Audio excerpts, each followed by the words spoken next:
Hello students, welcome once again. Lecture 4 of second chapter, Salt Family 02. Salt Family 01 हम लोग already study कर चुके हैं। ये साल्ट फैमिली को कल बताया था मैंने, दो पार्ट में इसलिए कवर किया है क्योंकि साल्ट फैमिली जो आपकी 10th क्लास में है उसमें बहुत सारे साल्ट हैं, लगभग 4 to 5 साल्ट हैं, तो इसलिए इसे दो पार्ट में हम लोगों ने स्टडी की। और जो दो पार्ट थे उसमें फ़र्स्ट पार्ट में हम लोगों ने ये स्टडी किया था सोडियम क्लोराइड। ये कॉमन साल्ट जो था वो हम लोग स्टडी कर चुके थे। सोडियम हाइड्रोक्साइड, इसकी भी जो है हम लोगों ने फ़र्स्ट पार्ट में स्टडी की थी, साल्ट 01 जो लेक्चर था उसमें। कैल्शियम ऑक्सीक्लोराइड CaOCl2 यानी ब्लीचिंग पाउडर, इसकी भी हम लोगों ने स्टडी कर ली थी। तीन साल्ट की स्टडी ऑलरेडी प्रीवियस लेक्चर में हम लोग कर चुके हैं और आज हमें ये जो तीन साल्ट बचे हुए हैं इनकी स्टडी करनी है। एक बेकिंग पाउडर जिसको हम लोग बोलते हैं सोडियम बाइकार्बोनेट, कैसे प्रिपेयर होगा, क्या प्रॉपर्टीज़ है, क्या यूजेस हैं इसके। सोडियम कार्बोनेट वॉशिंग सोडा जिसे बोलते हैं Na2CO3, इसकी भी यही सारी चीज़ें स्टडी करना है, प्रिपरेशन मेथड, यूजेस। और लास्ट में कैल्शियम सल्फेट हेमीहाइड्रेट यानी plaster of Paris CaSO4 ½ H2O, ये भी कैसे प्रिपेयर होगा, क्या प्रॉपर्टीज़ होगी इसकी। ये तीनों चीज़ों के बारे में आज हमें तीनों साल्ट के बारे में स्टडी करनी है और आपका फैमिली साल्ट फिनिश हो जाएगा। तो देखते हैं सबसे पहले बेकिंग पाउडर आपका बचा है, तो बेकिंग पाउडर के बारे में स्टडी करते हैं। पहले थोड़ा सा शॉर्ट नोट देख लें बेकिंग पाउडर है क्या। देखिए, जो ऊपर से स्टडी करेंगे तो baking powder, the chemical name of baking powder is sodium hydrogen carbonate. मैंने बताया भी था प्रीवियस वीडियो में कि हर एक केमिकल के एक कॉमन नेम होता है और एक केमिकल नेम। तो इसका जो कॉमन नेम है वो तो बेकिंग पाउडर है, बेकिंग सोडा, और जो इसका केमिकल नेम है वो ये रहा आपका sodium hydrogen carbonate, sodium bicarbonate भी बोल सकते हैं। फार्मूला जो है वो आपको दिख रहा है, ये रहा NaHCO3 सोडियम बाइकार्बोनेट, H लगा हुआ है इसलिए हाइड्रोजन कार्बोनेट भी बोलते हैं। देखिए लिखा भी हुआ है, it is also known as sodium bicarbonate, sodium bicarbonate के नाम से भी हम लोग इसे जानते हैं। ठीक है, it is added faster cooking for, ये क्या होता है कि चने वगैरह जब हम लोग उबालते हैं तो उसकी फास्टर कुकिंग के लिए इसका यूज़ करते हैं। एक छोटा सा यूज़ बता दिया। प्रोडक्शन कैसा है, ये प्रोडक्शन का मेथड दिया हुआ है, ये कैसे प्रिपेयर करते हैं। सबसे पहले सोडियम क्लोराइड लेना होगा NaCl, अमोनिया लेनी होगी NH3, H2O यानी वाटर सॉल्यूशन होगा, ब्राइन सॉल्यूशन लेके, और कार्बन डाइऑक्साइड गैस फ्लो करेंगे। बनेगा क्या, बनेगा NaHCO3 यानी यही चाहिए था हमें, सोडियम बाइकार्बोनेट। ओके, जब NaH और CO3 निकल जाएगा तो बचेगा आपका NH4Cl यानी अमोनियम क्लोराइड। ये तो इसकी बनाने की यानी प्रिपरेशन मेथड है, इसके प्रोडक्शन मेथड है। उसके बाद आते हैं हम लोग इसकी प्रॉपर्टीज़ पे। एक मेथड और भी है और उसके बाद, पर उसको नहीं हमें स्टडी करना है। सबसे पहले आते हैं हम लोग प्रॉपर्टीज़ पे। प्रॉपर्टीज़ क्या क्या है, देखिए पहला तो ये वाइट क्रिस्टल है, देखा भी होगा, एक किचन का एक कंटेन है हम लोगों का, बेकिंग पाउडर रखा रहता है नॉर्मली हमारे घरों में। इसे देखने के लिए कहीं आपको लैब में जाने की ज़रूरत नहीं है। बेकिंग पाउडर और सॉल्यूबल भी होता है, देखा होगा घर में जब हम लोग यूज़ करते हैं इसका, तो जब अगर इसे वाटर में सॉल्यूबल करते हैं तो ये सॉल्यूबल है उसमें। Okay, number third, sodium hydrogen carbonate is made non progressive base. मैंने जब एसिड बेस पढ़ाए थे, क्योंकि अब आप हर एक लेक्चर दे सकते हैं, आपके जो है पूरी प्लेलिस्ट में सारे लेक्चर हैं, तो अगर आप बैक के लेक्चर नहीं देखे हो तो देख सकते हो। तो जिसमें एसिड बेस वाले पढ़ोगे तो एसिड बेस वाले जो लेक्चर है उसमें बताया भी था कि जो बेस है वो दो टाइप के होते हैं, स्ट्रॉन्ग बेस और वीक बेस। तो जो वीक बेस होते हैं वो नॉन क्रॉसेसिव होते हैं। तो इसी तरह ये भी नॉन क्रॉसेसिव नेचर का है, मतलब ये इससे हमारे हाथों को कोई नुकसान नहीं है, जलेगा नहीं। Solution of sodium hydrogen carbonate is alkaline, यानी बेसिक सॉल्यूशन होता है इसका, इसीलिए इसे कैसे यूज़ करते हैं हम लोग, एज अ बेस। और ये जब ये बताया भी गया था जब हम लोगों ने पीएच वैल्यू पढ़ रहे थे, तो बताया था कि स्टमक की एसिडिटी को रिमूव करने के लिए या कम करने के लिए हम लोग जो बेस यूज़ करते हैं वो कौन सा करते हैं, यही करते हैं, बेकिंग पाउडर। जब हम लोगों को एसिडिटी होती है और पेन हो रहा होता है तो हम लोग इस बेस का हम लोग क्या कर सकते हैं, यूज़ करते हैं और करते भी हैं। ठीक है, क्यों करते हैं उसके लिए ये रिएक्शन भी आपकी इम्पॉर्टेंट है, क्योंकि जब सोडियम बाइकार्बोनेट को हीट करते हैं तो सोडियम कार्बोनेट बनता है, कौन सी गैस रिलीज़ होती है, कार्बन डाइऑक्साइड। इस रिएक्शन का एक सबसे बड़ा यूज़ ये भी है कि जब कार्बन डाइऑक्साइड रिलीज़ होती है तो ये क्या कर देता है, इसको हम लोग मैदे वगैरह में भी यूज़ करते हैं। देखिए जब जैसे मान लो सपोज़ करिए ये कोई मैदा जो हमारे घर में रखा हुआ है, माड़ के रख दिया हमने उसे, और अगर हम उसमें क्या कर देते हैं, केक वगैरह के लिए हम लोग यूज़ करें या कोई और पर्पज़ पे यूज़ करें, और अगर हम उसमें सोडियम बाइकार्बोनेट यानी ये डाल देते हैं तो क्या लिखा हुआ है, जब हीट करोगे वैसे ही क्या निकलेगी, कार्बन डाइऑक्साइड। तो इसमें से ये जो है कार्बन डाइऑक्साइड गैस निकलेगी।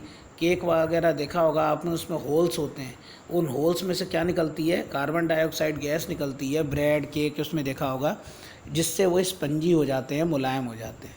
ठीक है ना। क्वेश्चन भी कई बार बोर्ड एग्ज़ाम में पूछा जा चुका है कि अगर किसी ने केक प्रिपेयर किया है और केक जो है वो स्पंजी नहीं हुआ तो आखिर इसमें ऐसा कौन सा ऐसा कंटेन है जो एब्सेंस है, तो उसका आंसर होगा सोडियम बाइकार्बोनेट। सोडियम बाइकार्बोनेट अगर डाला होता, प्रेजेंस होता, तो वो जो है स्पंजी हो जाता, सॉफ्ट हो जाता। ओके, तो ये अब इसके यूजेस भी पढ़ ले रहे हैं। यूजेस एक तो यही हो गया स्पंजी बनाने में, सॉफ्ट करने में, और दूसरा एंटा एसिड यूज़ होता है, फर्स्ट यही लिखा हुआ है देखिए, एंटा एसिड पेट की एसिडिटी को ख़त्म करने के लिए, और बेकिंग पाउडर का यूज़ होता है ब्रेड केक ये सब बनाने के लिए। और एक यूज़ और भी है इसका, थर्ड यूज़ फायर एक्सटिंग्विशर में। जो फायर एक्सटिंग्विशर होते हैं सिलेंडर, जिसको हम लोग आग बुझाने में यूज़ करते हैं, उसमें भी बेकिंग पाउडर यूज़ होता है, बेकिंग सोडा, क्योंकि कार्बन डाइऑक्साइड जो गैस होती है वो जो है वो फायर कम करने में हम लोगों की हेल्प करती है, इसलिए उसमें भी हम लोग इसका यूज़ करते हैं। देख लेते हैं, अगर एनसीईआरटी में इससे कुछ अलग हट के होगा तो वो रिएक्शन पढ़ ली जाएगी, अदरवाइज़ पढ़ लेते हैं हम लोग। देखिए baking soda is commonly use in kitchen, बिल्कुल वही बात है, फॉर मेकिंग टेस्टी, पकौड़ा वगैरह बनाने में इलकराए टीसी यूज़ होते हैं। Some time it is added faster cooking, इसका यूज़ हम लोग फास्टर कुकिंग में भी करते हैं। The chemical name of sodium hydrogen carbonate, it is use in sodium chloride in raw material, जब इसको बनाते हैं तो sodium chloride as a raw material use करते हैं।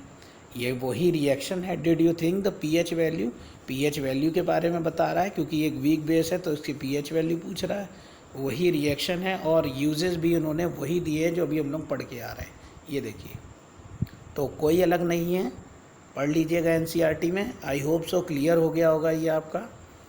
नेक्स्ट देखते हैं वॉशिंग सोडा, उसको भी पढ़ लें, उसके बाद एनसीईआरटी में पढ़ लेंगे हम लोग। वॉशिंग सोडा क्या है, वॉशिंग सोडा जो है इसको देखते हैं। वॉशिंग सोडा इस सोडियम कार्बोनेट, इसका जो केमिकल नेम होता है वो क्या होता है आपका, sodium carbonate. 10 molecule of water crystallisation, 10 molecule जो होते हैं वो वाटर क्रिस्टल के होते हैं, इसलिए इसे सोडियम कार्बोनेट डेकाहाइड्रेट के नाम से भी जानते हैं। वेरी इंपॉर्टेंट, अगर सोडियम कार्बोनेट का जो फार्मूला होता है यानी वॉशिंग सोडा का, वो क्या होता है, Na2CO3 10H2O, यानी ये 10 मॉलिक्यूल किसके होते हैं, 10 मॉलिक्यूल होते हैं आपके वाटर के। ओके, जो वाटर क्रिस्टलाइजेशन जो अभी आगे टॉपिक आएगा मैं बता दूंगा उसे, ठीक है, उसमें यूज़ करते हैं हम लोग। प्रोडक्शन कैसे करेंगे इसकी वॉशिंग सोडा की, देखिए अभी वही मेथड जो हम लोगों ने बेकिंग पाउडर के लिए यूज़ किया, ये वही मेथड है, बस क्या डिफरेंस है, इसमें हमें मिलेगा सोडियम बाइकार्बोनेट, उससे फिर एक बार हीट करेंगे तो सोडियम बाइकार्बोनेट को जब हीट करते हैं तो आपका क्या बन जाता है, सोडियम कार्बोनेट। ओके, प्रॉपर्टीज़ क्या है, ट्रांसपेरेंट क्रिस्टलाइन सॉलिड है फर्स्ट। सेकंड, सॉल्यूबल होते हैं वाटर में। The washing soda is alkaline, alkaline solution होता है। एल्केलाइन मतलब बेस, ठीक है ना, कंफ्यूज होने की ज़रूरत नहीं है। एल्केलाइन और बेस एक ही बात होती है। एल्केलाइन होगा यानी बेस होगा तो क्या प्रॉपर्टीज़ रखेगा, रेड लिटमस सॉल्यूशन को ब्लू में कन्वर्ट कर देगा, ठीक है। डिटर्जेंट वगैरह में हम लोग इसका यूज़ करते हैं, ग्रीस वगैरह डर्टी क्लोथ्स के इसके अटैक को ख़त्म करने के लिए, इसीलिए इसे वॉशिंग सोडा भी बोलते हैं हम लोग। Okay, uses, sodium carbonate use as washing clothes use होता है। Second, remove permanent hardness of water, ये आप फर्स्ट ईयर में पढ़ोगे जब केमिस्ट्री की सेकंड टर्म की बुक का फर्स्ट चैप्टर है ये। जब आप एस ब्लॉक एलिमेंट पढ़ोगे तब उसमें आप पढ़ोगे हार्ड वाटर सॉफ्ट वाटर, तब इसमें आप पढ़ोगे हार्ड वाटर में दो तरीके की वो होती है इम्प्योरिटीज़, टेम्प्रेरी और परमानेंट। तो परमानेंट हार्डनेस को रिमूव करने के लिए सोडियम कार्बोनेट का यूज़ करेंगे। Third, sodium carbonate use in manufacturing glass, glass industry, paper industry में इसका यूज़ करते हैं। Sodium carbonate use in manufacturing sodium compound, बहुत सारे ऐसे सोडियम कंपाउंड हैं जिसमें as a raw material sodium carbonate use होता है। देखते हैं अब एनसीईआरटी को भी देख ले ज़रा। देखिए, वॉशिंग सोडा के बारे में बता ही दिया इन्होंने, वही सारी चीज़ें हैं। प्रिपरेशन मेथड भी बता दिया सोडियम कार्बोनेट का, ठीक है। उसके बाद क्या है, इसकी प्रॉपर्टीज़ भी दी हो। ये देखिए, क्रिस्टलाइन के बारे में यहाँ से यहाँ तक डिस्कस हो गया, यूजेस बता दिए हैं। ग्लास पेपर इंडस्ट्री में, बोरेक्स में, क्लीनिंग एक्शन में, परमानेंट हार्डनेस, कुछ भी नया नहीं है, सेम वही। ओके, नेक्स्ट पीओपी यानी प्लास्टर ऑफ पेरिस, इसकी भी स्टडी कर लें। सबसे छोटा कंपाउंड है, बता दो इसके बारे में, क्योंकि ये आपके सिलेबस में इसलिए रखा गया क्योंकि इसके कई साइंटिफिक यूज़ है। लेबोरेटरी में जो एसिड वगैरह होते हैं उनकी सीलिंग में भी इसका यूज़ करते हैं, और जो आपकी हड्डी वगैरह ब्रेक हो जाती है तो प्लास्टर जो लगता है वो भी इसी का लगता है, पीओपी का, ठीक है। चौक भी आती है पीओपी की। पीओपी आजकल लोग घरों में एज ए डिज़ाइनिंग भी यूज़ करने लगे हैं। पीओपी के बहुत यूज़ हैं। जो प्रिपेयर्ड होता है पीओपी वो जिप्सम से होता है। जिप्सम पाउडर को जब हम लोग हीट करते हैं तो वो पीओपी में यानी प्लास्टर ऑफ पेरिस में कन्वर्ट हो जाता है। ये रिमार्केबल प्रॉपर्टीज़ रखता है। रिमार्केबल प्रॉपर्टीज़ मतलब वाटर के कांटेक्ट में आते ही सडनली सेट हो जाता है जल्दी से, इसीलिए इसका जो यूज़ करते हैं हम लोग बहुत सारी चीज़ों में यूज़ कर सकते हैं, क्योंकि ये सीमेंट से भी जल्दी सेट होता है। इसीलिए इसके जो सांचे वगैरह बनाने में, स्टेचू बनाने में, बहुत सारी चीज़ों में पीओपी यूज़ होता है। तो देखते हैं हम, plaster of Paris calcium sulphate hemihydrate, ये तो उसका हो गया केमिकल नेम। फार्मूला लिखा हुआ है CaSO4 हाफ H2O बताया था मैंने, और बाकी सब बता रहा है कि जिप्सम से प्रिपेयर्ड होता है और वाइट कलर पाउडर है। कैसे प्रिपेयर्ड होता है वो ये दिया हुआ है, CaSO4 2H2O, ये जिप्सम का फार्मूला है, CaSO4 2H2O। और प्लास्टर ऑफ पेरिस का क्या है, CaSO4 हाफ H2O। इसका मतलब 2H2O में से हाफ H2O में चाहिए, हाफ निकल गए तो बचा कितना, जब 2 में से हाफ चला जाएगा तो बचेगा 1.5, तो ये 1.5 वाटर मॉलिक्यूल बच गए आपके। ओके, यूजेस जो मैं बता रहा था वही है। देखो, बोन फ्रैक्चर में यूज़ करते हैं, बोन को एक जगह सेट करने के लिए हिले ना। सेकेंड, प्लास्टर ऑफ पेरिस का यूज़ होता है डेकोरेशन में, टॉयज़ बनाने में, चौक बनाने में, स्टेचू बनाने में, ये देखिए second point. Third, fire proofing material बनाने में भी इसका यूज़ करते हैं। लेबोरेटरी मैंने बताया था, सीलिंग में, एयर गैप में यूज़ करते हैं, और अब तो लोग इसकी हाउस बिल्डिंग में, डिज़ाइनिंग में यूज़ करने लगे। वही 5 यूज़ है जो मैंने बताए थे आपके पीओपी के। देख लेते हैं, यही रहा पीओपी आपका plaster of Paris, same way वही सारी चीज़ें हैं इसमें। ये देखिए, ओके, सेम है, कुछ भी ऐसा नहीं है जो अलग हो। यूजेस नहीं थे, हम लोगों ने यूजेस अलग पढ़ लिए, इसी में इंक्लूड है। तो आपका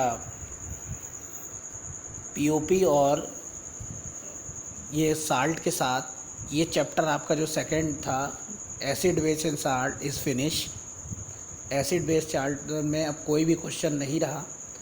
अब आप एनसीईआरटी सॉल्यूशन लगाइए और उसमें जो क्वेश्चन ना आइए पुटअप कर सकते हैं कमेंट बॉक्स में, तो उसका मैं आंसर दूँ आपको। और अब कोई भी साल्ट रिमेनिंग नहीं है, ठीक है। और पढ़िए अब इसी तरह इसे। और नेक्स्ट जो वीडियो आएगी वो 3rd चैप्टर होगा आपका, मेटल नॉन मेटल, बड़ा चैप्टर है और बोर्ड के पर्पस से ये 3rd। और इसके नेक्स्ट वाला organic compound, carbon and its compound, ये दोनों चैप्टर जो अब आगे पढ़ने वाले हैं हम लोग, बोर्ड के एंगल से देखा जाए तो ये दोनों चैप्टर बहुत इम्पॉर्टेंट है। और इसके बाद केमिस्ट्री का आपका केमिस्ट्री पोर्शन में एक चैप्टर बचेगा पीरियोडिक टेबल वाला। और तो नेक्स्ट देखते हैं हम लोग इसके बाद, और उसके आगे हम लोग ऐसी सारी सीक्वेंसिंग वाइज पूरे जितने भी साइंस के चैप्टर हैं सारी स्टडी करेंगे हम लोग। तो पढ़ते रहिए इसी तरह।